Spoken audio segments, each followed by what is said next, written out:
సొంత వదిననే కడతీర్చేసినటువంటి దారుణమైన ఘటన విశాఖలో జరిగింది.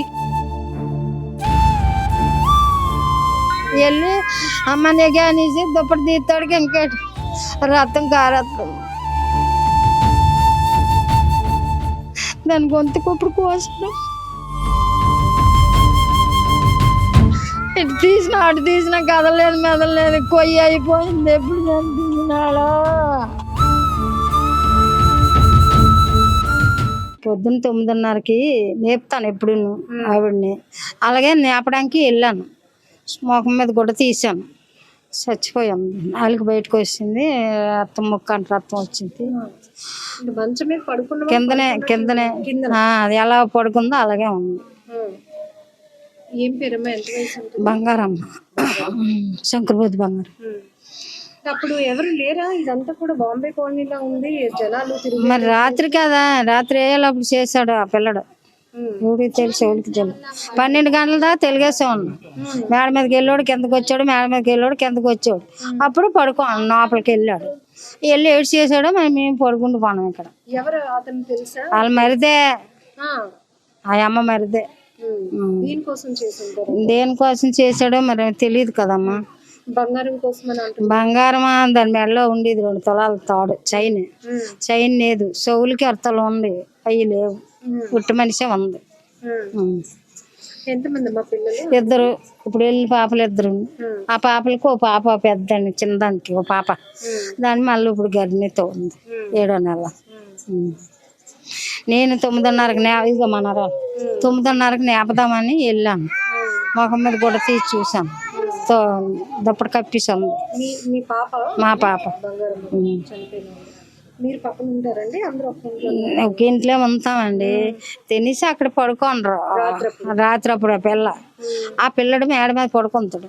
మేడ మీద పడుకున్నాడు, ఇంట్లోకి వచ్చాడు. మళ్ళీ వెళ్ళి పడుకుంటూ పోతాడు అనుకున్నాం మేము. ఇంతలోనే ఏడు చేశాడు, తెలియదు. మనిషి మరిదవుతాడు కాబట్టి మరిదే, సొంత మరిదే, ఆయన తమ్ముడే. మరి తెల్లారి నేసి చూడబోతేప్పటికి ఆడి బ్యాగ్ అనేది ఆడు లేడు. సెల్ ఫోన్ ఉంటే సెల్ ఫోన్ ఉట్టుకెళ్ళిపోయాడు, పెద్ద ఫోన్. ఇది ఈ చెవులు తీసాడు, మెడలో తీసాడు.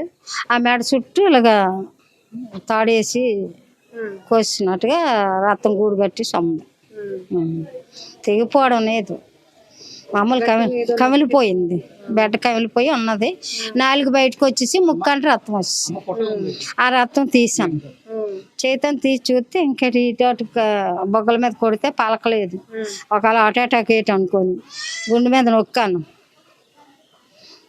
ఇంకప్పుడు వీళ్ళు పిల్లలు లేపినాను. వీళ్ళు పడుకోండ్రు. అమ్మ చచ్చిపోయిందంటే బుక్కుని వచ్చి మేము ఏడుతాను పొరుగు వచ్చారు స్వామి. అంతే, మరి ఇంకేటి లేదు. రాత్రి ఏంటి అనుకోలేదు. ఎందుకు అలా కేకలేస్తే తాగేసి ఎందుకు అక్కడ పిల్లలు ఒగ్గిసావు, ఎక్కడికి వచ్చింది. 2 పిల్లలు, భార్య ఉంది. వాళ్ళు ఒగ్గిసి వెళ్ళిపోయావు, ఎక్కడైనా శుభ్రంగా బతకాలి కదా అన్నది. అంతే.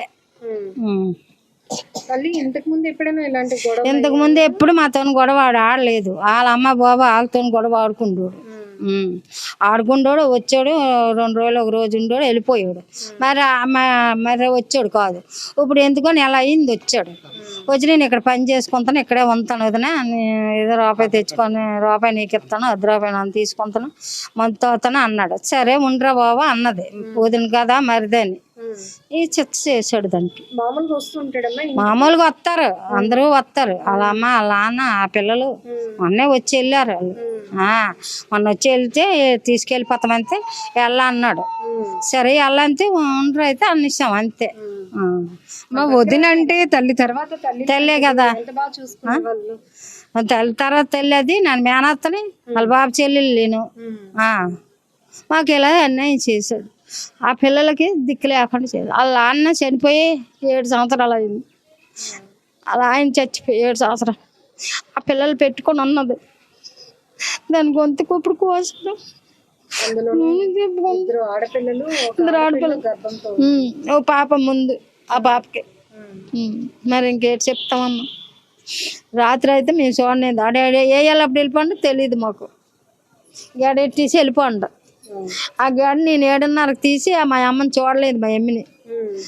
నేపితే దెబ్బలాడుతుందని నేను నేపలే. 9:30కే నేపితే నేస్తుంది ఆ పిల్ల. అలాగే పడుకుందని ఊరుకోను నేను.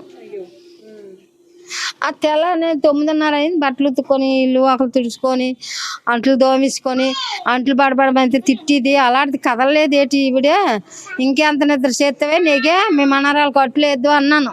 వెళ్ళి అమ్మ నీకే అనేసి దుప్పటి తీస్తాడికి ఇంకేటి రక్తం కారేస్తుంది. ముగ్గ అంట నోట అంటూ నొరగలేదు, తేప వచ్చేసింది. ఇటు తీసినా అటు తీసినా కదలలేదు మెదలలేదు. కొయ్యి అయిపోయింది. ఎప్పుడు చంపించినాడో బాగుంది. మరి ఏం చేశాడో తెలియదు. రాత్రి ఇంట్లో చూసినప్పటికి ఎలా ఉంది? ఇంట్లోనా ప్యాక్ మొత్తం ఊరేసి 4 బయటకు వచ్చేసి ముక్కులో నుంచి బ్లడ్, మొహం మొత్తం ఊసిపోయింది బాగా. అలా దుప్పటి కప్పుంటే మా మామ తీసింది వెళ్ళి. అప్పుడు నన్ను పిలిచింది. ఇప్పుడు మీకు బాబాయ్ అవుతాడు, తను అమ్మాయేమో మరిది కాబట్టి ఎలా చూసుకునేవాళ్ళు అసలు? బాగా చూసుకునేవాడు, బాగా తిండి గట్ట అన్ని పెట్టేది. మరి ఏమైందో మాకు కూడా తెలియదు. ఇంట్లో ఏమైనా వస్తువులు మిస్ అయ్యాయి? ఏం లేదు. మా అమ్మ ఫోను, బంగారం 2 తులాల బంగారం, 6 తులం చౌరింగ్లు, అమ్మ ఫోన్ పట్టుకెళ్ళిపోయి. వీటి కోసం వదిన్ని కడతీర్చేసారు. మరి రాత్రి నిన్న ఇంటి దగ్గరే ఉన్నాడు. నిన్న పొద్దున్న పనికి వెళ్ళాడు, సాయంకాలం నుంచి వచ్చేసి తానానికి వెళ్ళేసి వచ్చాడు. తానానికి వెళ్ళేసి వస్తే నుంచి అప్పటికి అమ్మ రాలేదు. రాకపోతే ఎక్కడెక్కడో ఉన్నాడు. అక్కడ కూర్చొని ఉంటే అమ్మ వచ్చి తినేసి పడుకుంది అక్కడ.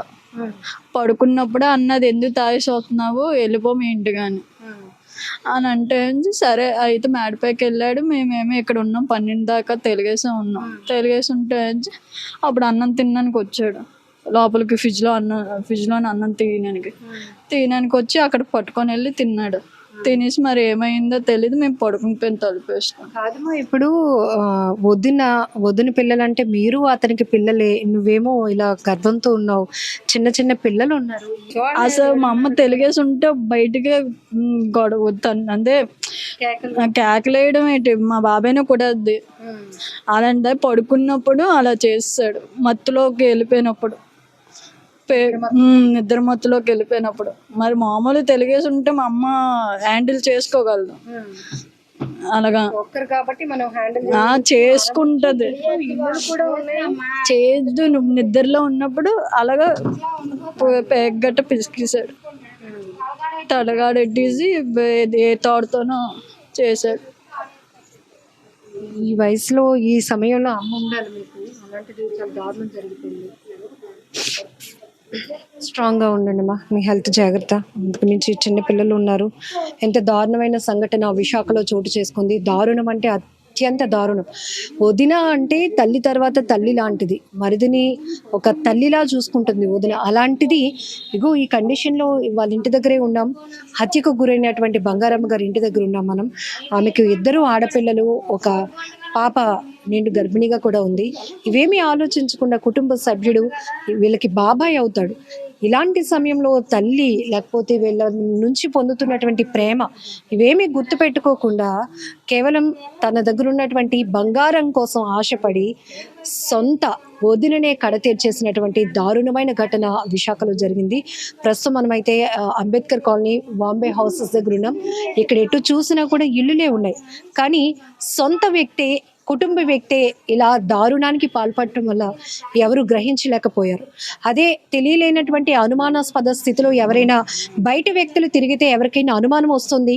మనం ఒక ప్రశ్నిస్తాము, అతను చెప్పే సమాధానంలో మనకి ఏదైనా తేడా కనిపిస్తే వెంటనే నిలదీయటానికి కూడా ఒక అవకాశం ఉంటుంది. కానీ ప్రతిరోజు తన కుటుంబాన్ని వదిలేసి వచ్చి వదిన దగ్గర ఆదరణ పొందుతున్నటువంటి ఈ ఫ్యామిలీ అతనికి చాలా సపోర్ట్ ఇస్తుంది. అలాంటివన్నీ గ్రహించి వీళ్ళ కుటుంబ పరిస్థితిని కూడా మైండ్లో పెట్టుకొని బంగారానికి ఆశపడినటువంటి ఆ వ్యక్తి సొంత వదిన్నే కడతీర్చేసి ఇప్పుడు ఈ కుటుంబంలో తీవ్రమైనటువంటి దుఃఖాన్ని మిగిల్చాడు. నిజానికి ఈమె తల్లి కాబోతోంది, అలాంటిది ఆమెకే తల్లి లేకుండా చేసేసినటువంటి పరిస్థితి విశాఖలో చోటు చేసుకుంది.